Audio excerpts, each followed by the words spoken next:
नमस्कार, आप देख रहे हैं इम्पैक्ट लाइव और मैं हूं आपके साथ करुणा तिवारी। आज सुबह प्रशांत किशोर को प्रशासन की तरफ से गिरफ्तार कर लिया गया है और अभी उनको फिलहाल बेल मिल गई, लेकिन इस विषय पर चर्चा करेंगे। हमारे साथ मौजूद है एक्स आईपीएस अमिताभ दास सर। बहुत बहुत स्वागत है सर। जी धन्यवाद आपका। सर, सबसे पहला सवाल है कि जिस तरीके से प्रशांत किशोर को गिरफ्तार करती है प्रशासन, इस पर आप क्या कहिएगा? एक बहुत शर्मिंदा वाला काम है, पुलिस के लिए शर्मिंदगी की बात है कि बिहार में जहां जो मुख्यमंत्री हैं पलटू राम, वो माफिया डॉन के आज्ञाकारी चपरासी बन चुके हैं और बिहार पुलिस की औकात नहीं है किसी माफिया डॉन को टच करने की। ना अनंत सिंह को टच करने की औकात है बिहार पुलिस की, ना आनंद मोहन को, ना मुन्ना शुक्ला को, ना सुनील पांडे को। किसी माफिया डॉन को टच करने की औकात नहीं है। माफिया के सामने बिहार पुलिस धींगी बिल्ली बन जाती है।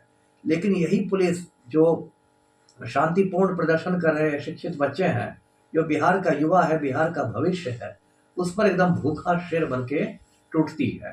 जैसे आज ही की चर्चा है, आज सुबह 3:45 इस ठंड में, बताइए 4:45 सभी बच्चे सो रहे थे गांधी मैदान में खुले आसमान के नीचे, और वहां पुलिस ऐसे उन पर टूट पड़ी है भूखे भेड़ियों की तरह, और एकदम नींद में ही लाठी चलाना शुरू कर दिया।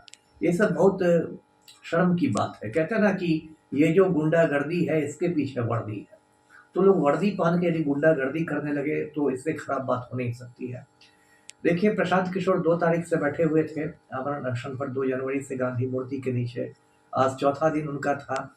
हजारों की भीड़ जमा हो रही थी और कहीं ना कहीं पलटू में घबराहट पैदा हो गई कि छात्र आंदोलन बड़ा होता जाएगा, तो उसको कुचलने की कोशिश की गई। लेकिन अभी गर्मा गर्म खबर यह है कि प्रशांत किशोर को बेल भी मिल गया, जमानत भी मिल गई। तो ये भी पलटू के लिए एक झटका ही है कि आप इतना करने के बाद भी उसको जेल नहीं भेज सके। वो तो और बड़ा हीरो बन गया, आपने उसका राजनीतिक कर और बढ़ा दिया। अब तो फिर वो छूट के आएंगे, कोर्ट के आदेश से छूट के आएंगे, फिर आपको के खिलाफ बोलेंगे। अब आप क्या कीजिएगा? तो इस तरह मतलब कह सकते हैं हम पलटू के बारे में कि चौबे चले थे छब्बे बने और डूबे बन के लौटे हैं। इसमें पुलिस की किरकिरी हुई है, पटना जिला प्रशासन की किरकिरी हुई है, पलटू राम की किरकिरी हुई है। तो ये जो कुछ हुआ है पूरे देश में बहुत गलत मैसेज गया है। देखिए, एक तो बीपीएससी ने तो पूरी अपनी फजीहत कर ही ली है।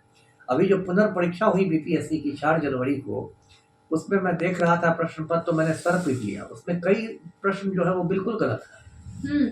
जैसे एक सवाल था कि कर्क रेखा किस राज्य से गुजरती है, और 4 विकल्प जो दिए गए थे चारों के चारों गलत थे। सही बात है। एक प्रश्न था वो 2023 की जनगणना से जुड़ा हुआ था। 2023 में कोई जनगणना हुई ही नहीं इस देश में। अब मनु भाई ने कोई जनगणना करवा दी हो तो मैं नहीं जानता, नहीं कोई जनगणना नहीं हुई। एक प्रश्न था कि तारीखें फिरोजशाही किसने लिखी, और उसका सही जवाब है जियाउद्दीन बर्नी, लेकिन उस 4 विकल्प में बर्नी का नाम ही नहीं था। तो ये तो लगता है जैसे भांग पीकर बीपीएससी वालों ने ये प्रश्न पत्र सेट किया हो। मतलब आप अपनी नाक तो कटवाते ही हैं, साथ ही साथ पूरे बिहार की नाक कटवाते हैं। और कुछ सवाल जो थे वो तो बिल्कुल बचकाने थे। बिहार में कौन जिला को लीचियों के लिए जाना था, बताइए आप। हम लोग कुछ बच्चों से भी पूछे सर, तो उनका कहना था कि ये सिपाही लेवल का ही कुछ। तो सिपाही से भी गैर लेवल है, ये कौन लेवल है? अरे सिपाही भी आप में इंटर होता है मिनिमम। सिपाही में आप मिनिमम क्वालिफिकेशन इंटर है। तो इंटर के बच्चे से पूछेगा कि बिहार में कौन जिला में लीची होती है, ये तो स्कूली बच्चे का सवाल है। तो इस तरह बीपीएससी ने तो मतलब अपनी विश्वसनीयता का बिल्कुल फलूदा बना के रख दिया है। एक तो आपका सर्वर डाउन हो गया, उससे 90,000 बच्चे वंचित रह गए फॉर्म भरने से। उसके बाद नॉर्मलाइजेशन को लेके इतना राय था फैला।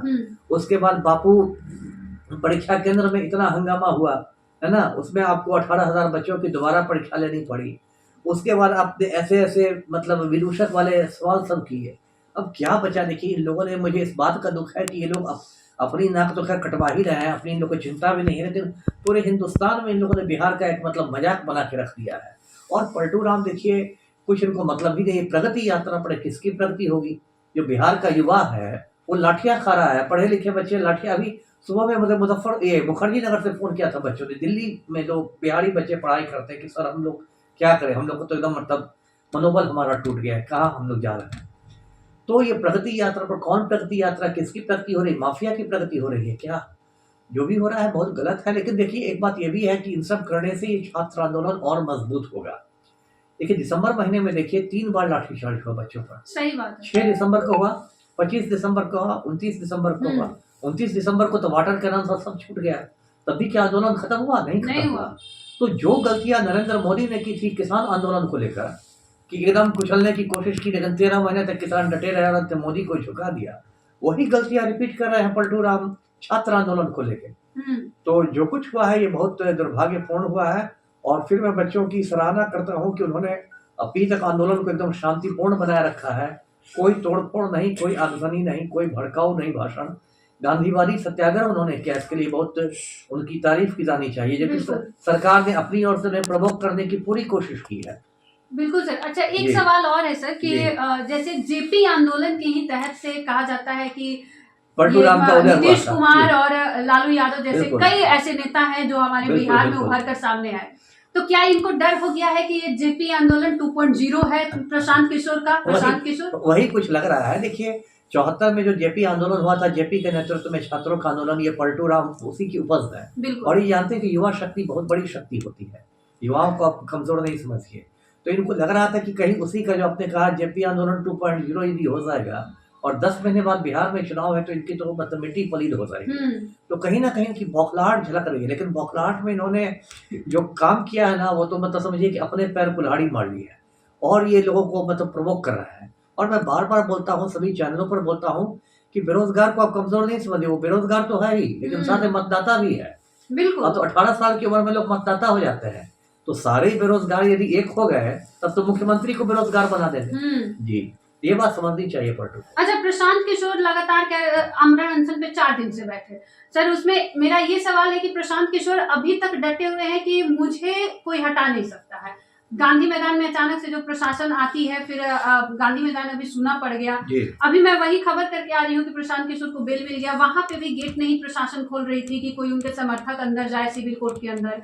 मतलब एक अजीब सा डर का माहौल है। लोगों का कहना है, उनके समर्थकों का, कि नीतीश कुमार डरे हुए हैं। डर तो साफ दिखाई दे रहा है, ये तो साफ दिखाई दे रहा है। कहते हैं ना कि जब जब पलटू डरता है पुलिस को आगे करता है, तो ये तो पलटू का डर साफ दिखाई दे रहा है, जिस तरह से वो एकदम पुलिस को आगे कर रहे हैं। और मान लीजिए गांधी मैदान के आज सारे गेट बंद कर दिए, आज तो पता चला कि वहां मॉर्निंग वॉक करने वालों को भी नहीं घुसने दिया गया, ये कौन बात है? तो ठीक है, लोग गर्दनी बाग में इकट्ठा होंगे। आप किसी भी आंदोलन को, किसी भी सत्याग्रह को एक मैदान में तालाबंदी करके रोक सकते हैं क्या? ये दुनिया के किसी कोने में हुआ है क्या? यदि आप ऐसा सोच रहे हैं, इसका मतलब मुझे आपके अकल पर तरस आ रहा है। यदि आप ये सोच रहे हैं कि गांधी मैदान बंद करके हम इस आंदोलन को खत्म कर देंगे। बिहार की राजनीति में क्या बदलाव आएगा सर? क्योंकि जब भी आंदोलन होता है बिहार में, सत्याग्रह की ये जननी है हमारा। अगर देश जब परतंत्र था तब भी महात्मा गांधी के ऊपर सत्याग्रह की, हाँ बिल्कुल, उस समय अंग्रेजों द्वारा भी लाठीचार्ज नहीं किया गया था, लेकिन आज 75-76 साल हो गया आजादी का, फिर लाठीचार्ज 3 नहीं 4 बार 5 बार किया जा रहा है। तो ये भी कहीं ना कहीं राजनीति का एक अलग सा माहौल बना रहा है। आपको क्या लग रहा है कि राजनीति में बदलाव है? दमन चक्र है। देखिए, ये तो पूरी ट्रेनिंग में हम लोग आईपीएस की ट्रेनिंग में यही सिखाया गया था कि लाठीचार्ज के पहले आपको आंसू गैस छोड़ना है, टीयर गैस।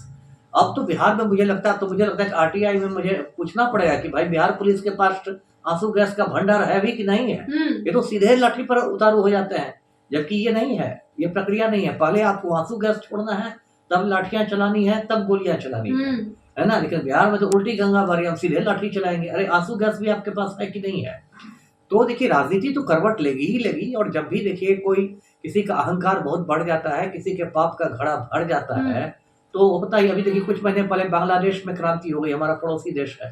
प्रधानमंत्री को वहां भागना पड़ा जान बचा के, हजारों लोग प्रधानमंत्री आवास में घुस गए। तो करवट तो लेगी ही राजनीति। कब तक ये चलेगा नीतीश कुमार का कि सारे माफिया के सामने हाथ पैर जोड़े रहेंगे और अब ये यात्रा निकालते रहेंगे? इनकी 15वीं यात्रा है, प्रगति यात्रा। तो अब तो बिहार की जनता कहीं ना कहीं ऊब गई है कि भाई बहुत हुआ जी। अच्छा सर, एक सवाल और है कि आप तो इसी फील्ड से हैं, जो तैयारी आज अभ्यर्थी कर रहे हैं, आप सालों पहले कर चुके हैं, आप ड्यूटी भी किए हुए हैं। क्या ऐसा लगता है कि किसी भी राजनेता के ऊपर आप डंडा चला सकते हैं, थप्पड़ मार सकते हैं? क्योंकि प्रशांत किशोर का एक वीडियो वायरल हो रहा है कि उसमें उनको थप्पड़ मारते हुए। नहीं, राजनेता की क्या बात है, किसी आम नागरिक पर आप नहीं चला सकते। आप क्यों चलाइएगा? क्यों चलाइएगा? हर आदमी की एक डिग्निटी है ना, कि बस राजनेता की ही इज्जत है, एक आम आदमी की भी इज्जत है, रिक्शा वाला की इज्जत है, ऑटो वाले की इज्जत।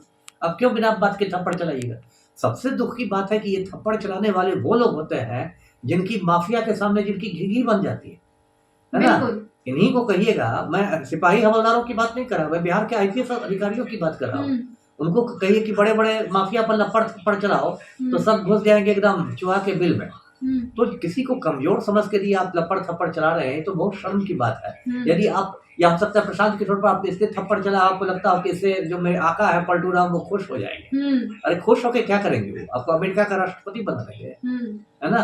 तो ये जो एक चमचागिरी की प्रवृत्ति आ गई है मतलब सरकारी कर्मियों में, ये बहुत दुख की बात है। लोगों को याद रखना चाहिए कि आपने संविधान के प्रति निष्ठा की शपथ ली, आपने पलटू राम के प्रति निष्ठा की शपथ नहीं ली। बिल्कुल।